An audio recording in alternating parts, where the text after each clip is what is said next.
All right, good morning, everybody. Thank you, Kristen. It is so great to be here.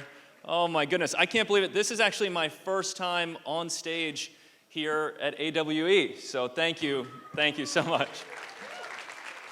My co-founder, Bobby, has been here a ton before. He's absolutely loved it. He's got a great talk tomorrow, so don't miss it.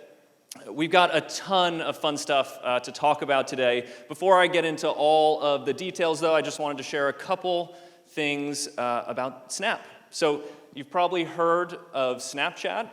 It now reaches more than 900 million people all over the world, which is pretty cool. And we've expanded to offer new services like our map, which is one of the most frequently used maps on mobile now, and Bitmoji, which is the world's most popular avatar. And of course, we're probably most well known for our augmented reality lenses. And I'm pretty sure we're actually now the largest AR platform in the world. That's because people use AR lenses in the Snapchat camera more than 8 billion times every single day. And so, thank you, yeah. Thank you. For context, actually, I think there's about 14 billion Google searches every day. So AR in the Snapchat camera is now more than half as large as Google search. So as Ori said, AR is going mainstream. And that's, and that's just in the Snapchat camera. We also have a Camera Kit SDK that powers AR across hundreds of apps. We power augmented reality for stadiums all over the world. We have augmented reality mirrors for shopping and for entertainment. And so much of this is made possible by all of you, more than 400,000 developers all over the world who have built more than 4 million augmented reality lenses. Yeah.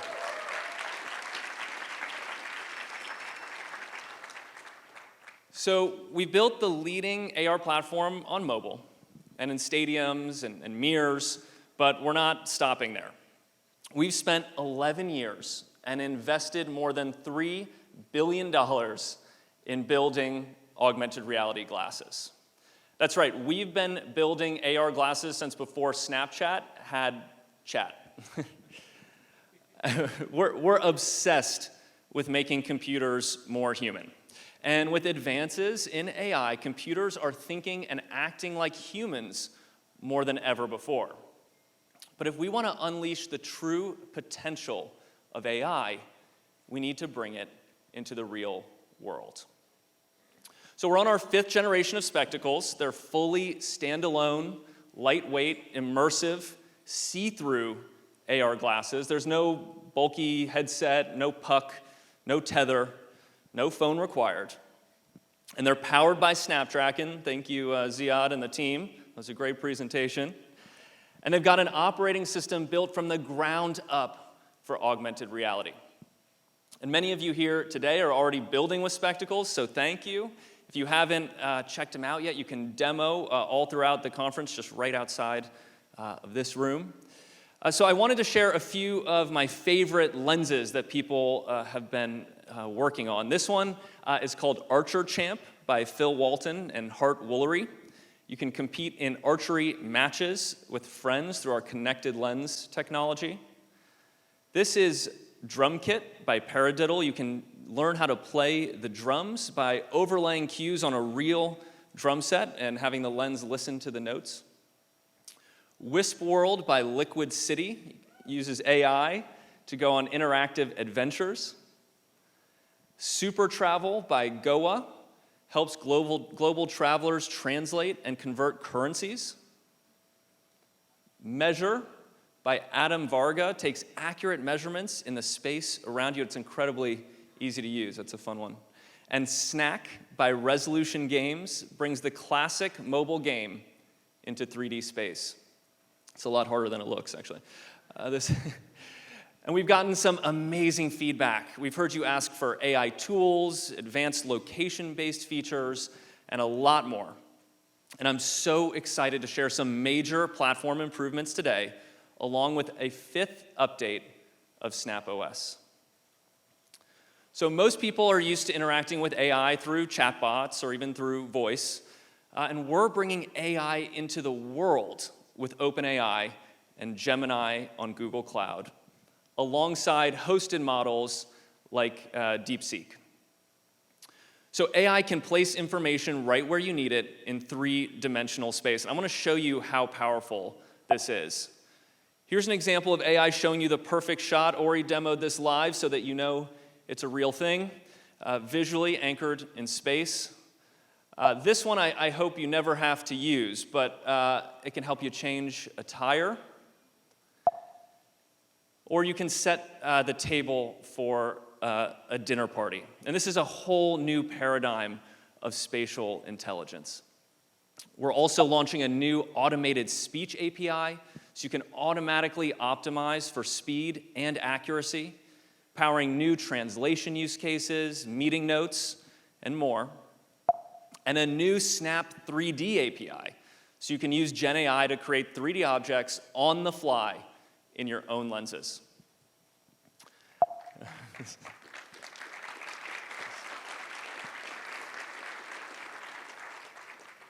We're also partnering with Niantic Spatial to bring their visual positioning system to Lens Studio and Specs, building a shared AI-powered map of the real world. Woo!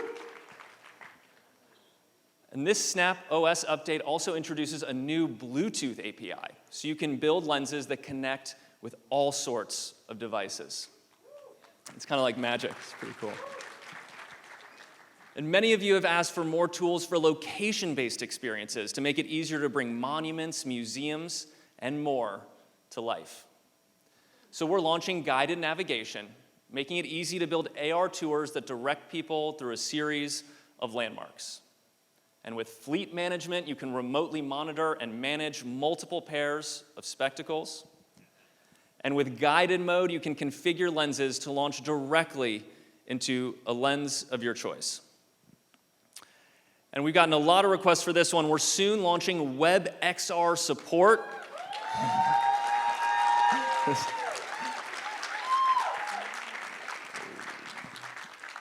So you can easily bring existing AR experiences to Specs or build totally new ones. Now, we've been working on Specs for a very long time, and a lot of folks have been wondering when we're going to have a version ready for public release. So good news. Specs are coming next year in a much smaller form factor at a fraction of the weight and with a ton more capability. And the lenses that you are building today will be compatible with our new Specs.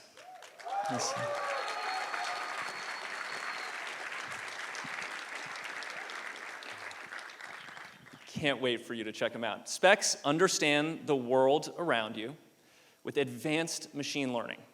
They bring AI assistance into three-dimensional space. They enable shared games and experiences with your friends through lenses. And they provide a flexible and powerful workstation for browsing, streaming, and so much more. So please join us in leading the future of AR and making computers more human. Thank you. Thank you. You can scan the QR code on the yellow side of your badge to join our developer program, and you can pick up your spectacles right here today at AWE. So thank you so much. We so appreciate your support, all the incredible things you're building, and I thought it'd be fun if we just opened it up for some Q&A. Thanks. Thank you so much, Evan. Let's start with a few questions from our hackathon. Raise your hand, the hackathon's over here.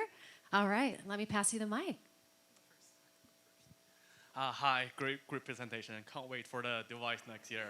My name is Jingo, and I am a product designer. So my question will be focused on the future of user interface on XR.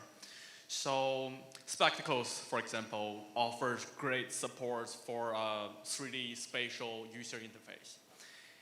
But we think about the variety of apps on our phone, like news or banking, they might not benefit from volumetric user interface. So do you think the future of XR user interface will be mostly spatial, or 2D flat experience will still play a major role in the user interface? It's such a great question. Thank you.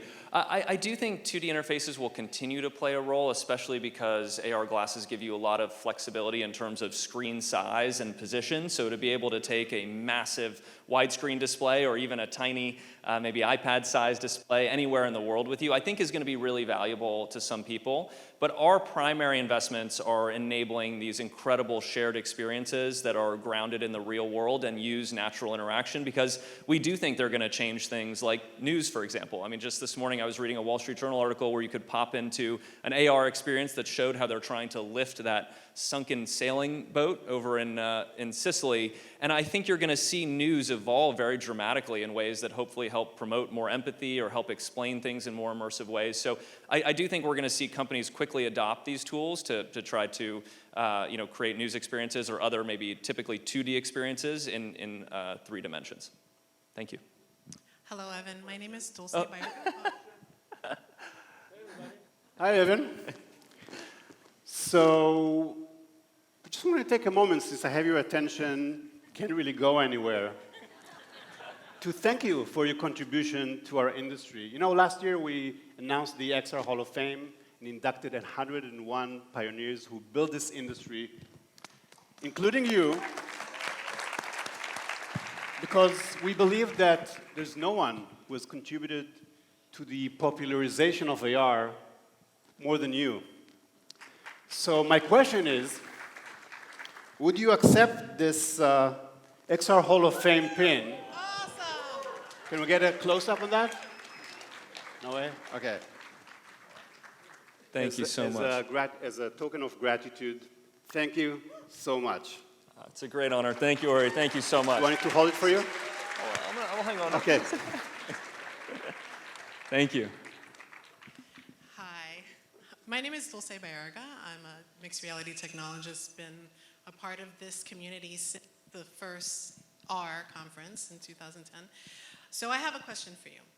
Snap has long been a pioneer of AR and lens studio and spectacles. How do you see Snap empowering creators and developers in the next phase of spatial computing, especially as we move forward towards immersive and wearable experiences and how they move across different platforms? Thank you so much for your question and your long-term investment in the space.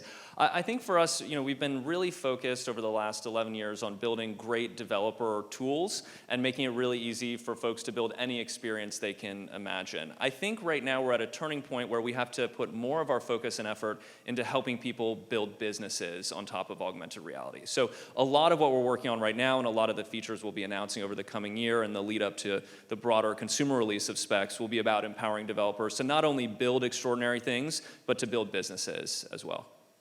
Thanks. Anyone? Hi. Oh, yeah. Hi, my name is Sweta. Thank you so much for the wonderful keynote. It's great to see how Snap has made AR experiences fun and social.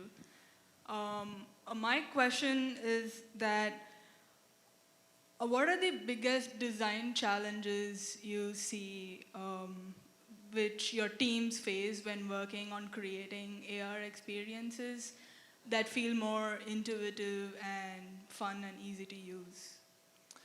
I think for us, as we've approached building AR glasses and building our platform, the vertical integration of every single component, from the developer tools to the lens core rendering engine to the operating system to the hardware itself to a bunch of stuff we haven't announced yet. I think some of what's public around what we've done with our optical engine is public, but it's that really tight integration between all of those different components that is incredibly difficult, and what enables us to offer such immersive experiences in such a compact and lightweight standalone form factor. So that's what's taken a lot of time and investment, but I think the experience that it creates is truly one of a kind. Thank you. Hi, my name is Andy. I'm a student at the University of Michigan, but for the purposes of this question, I'm a longtime user of Snap. And so when I heard about Snap spectacles, I was like, whoa, Snap does glasses? When that happened? So my question is, how do the spectacles play into Snap's larger vision?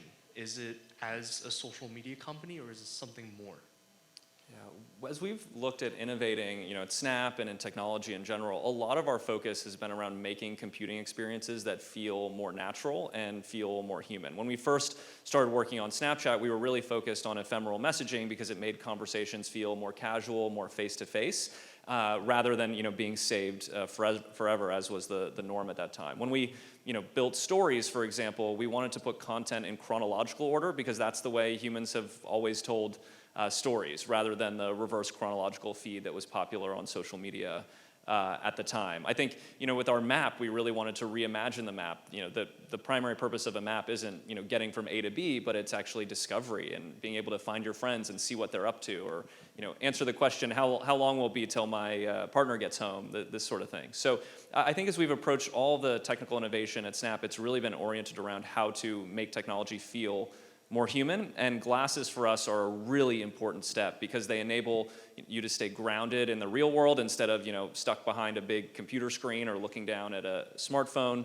They allow you to use natural interactions, so rather than a keyboard and mouse and typical computer user interface, you can just interact with computing the same way you interact with the world. And I think most importantly, they enable shared experiences, which we think are so foundational to the way that computers need to change. Today, computing and phones are sort of a single player experience. And I think for computing to truly become social, to truly become more human, we have to enable shared experiences together.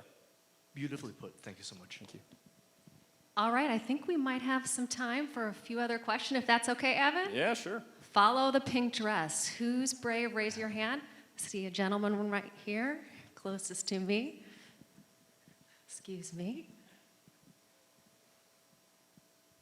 Hi, Evan. Charlie Fink with Forbes.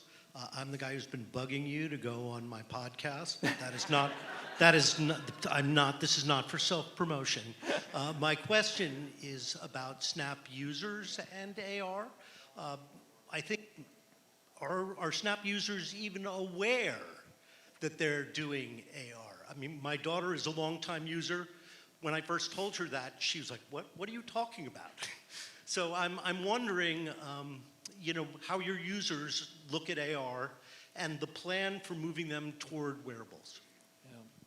I think it's such a great question, and it actually gets at the sort of fundamental notion of what augmented reality is. I think people often talk about augmented reality as a technology, but I think for us, augmented reality represents more of a philosophy. It represents the idea that our digital lives and the physical world are deeply intertwined and related to one another. And that's in contrast to the way people thought about the internet or thought about technology 10, 20 years ago, which we call digital dualism. The idea that the online space is a different space from the real world. So I guess I would say, augmented reality, it doesn't matter so much if people know that they're using augmented reality. I think what's most important is that products are designed using that philosophy, because I think that's what enables us to make technology more fun, more familiar, more natural, certainly a lot easier to use. So maybe in an ideal world, people don't know they're using augmented reality, but in our ideal world, people are designing with the principles and the philosophy around augmented reality. And I think as we look towards the future of wearables and what makes us so excited, it's not necessarily the hardware form factor that's most inspiring. That's a piece of it. It's the experiences that are enabled that transcend anything that's possible with a computer or a smartphone. And so focusing on these experiences that are in the real world, that are shared together with friends, that leverage natural interactions, I think these are going to feel really, I think folks who grew up with smartphones and with augmented reality on Snapchat are going to feel way more at home in a world where they can share those computing experiences together with their friends through AR. Thank you. I think we've got one other question right over here. And I'm excited for your podcast, so thank you for that. Hi, my name is Kelsey. I'm from Rivian. I'm an extra engineer. So I have a perspective as an engineer in the automotive company. Do you believe these AR glasses are capable of supporting industrial use cases, such as manufacturing case environment where they must handle like heavy polygon data? could they be effectively used beyond gaming, for example, in the EV or automotive or aerospace industries? Thank you so much for the question. I certainly think there's a lot of long-term potential in industrial applications. I think for us, we've really focused first and foremost on building a broad-based consumer AR platform, and then allowing folks to repurpose those tools or use those tools to go after more specific industrial use cases. And I think what we've learned, especially with augmented reality on Snapchat and on mobile, is that frequency of interaction and the broad base of use of our AR ecosystem allows us to evolve the platform very, very quickly. And so I think we're taking a lot of those learnings, turning them into new tools for developers and folks who want to build maybe more specific industrial applications. Thanks. All right, any questions over here? Raise your hand. Oh, thank you. Try to get every side of the room. Thank you so much. Hey, Evan. Felix Hartman here. I run one of the most active investment firms in the XR space, and I think there's an economic challenge that needs to be solved to make XR function. Where do you view is the more important thing to focus on, bringing the cost of the device down or the value of the device up, meaning having more killer apps that make people want to spend $1,500 on using this tool? Yeah, it's such a great question. I think for us, it's always about improving the value of the device. And for us, the bar as we look at investing new technology is something 10 times better than the next best alternative. And that's the hurdle that AR glasses are going to have to clear. And I think the next best alternative in this case is the smartphone. And so that's why as we're investing so heavily in AR glasses, we're focused on all the things that smartphones can't possibly do. And that's where I think a lot of the value is going to accrue in the early days. And then of course, as with all technology, we'll ride down the cost curve over time. So I think for us, it's primarily around unlocking that 10x value and then working to drive adoption at lower price points over time. If I may ask a follow-on question? Okay, just one. How are you investing in making that killer content, so to say, happen? Is it first party for Snapchat, or is it other competitors? How active in whether it's grants or CBCs? How are you making sure that the developers in this room are getting the support they need? Yeah, of course we're starting with some of our first-party applications. It's actually one of the best ways we've found to push the limits of our developer tools and developer platform, because we have such a tight loop of folks building AR experiences internally at Snap and then providing feedback to the folks who are building out all of our developer tools. But now that we support such a large AR developer community, we're able to really respond to that feedback and continue to evolve the tools so folks can build all sorts of experiences. Some of our announcements today, especially around things like fleet management and the ability to power more location-based experiences, have come directly from folks who are trying to build scaled businesses around location-based experiences. And so I think that's a great early example of places where people are finding product market fit and delivering more immersive experiences. Thanks. Well, thank you, everyone. I know not everyone got their question answered, but I'm a producer, so I'm trying to keep us all on time. Evan, thank you so much, and congratulations on being inducted into the Hall of Fame. Thank you. Thank you, everybody. Thank you so much.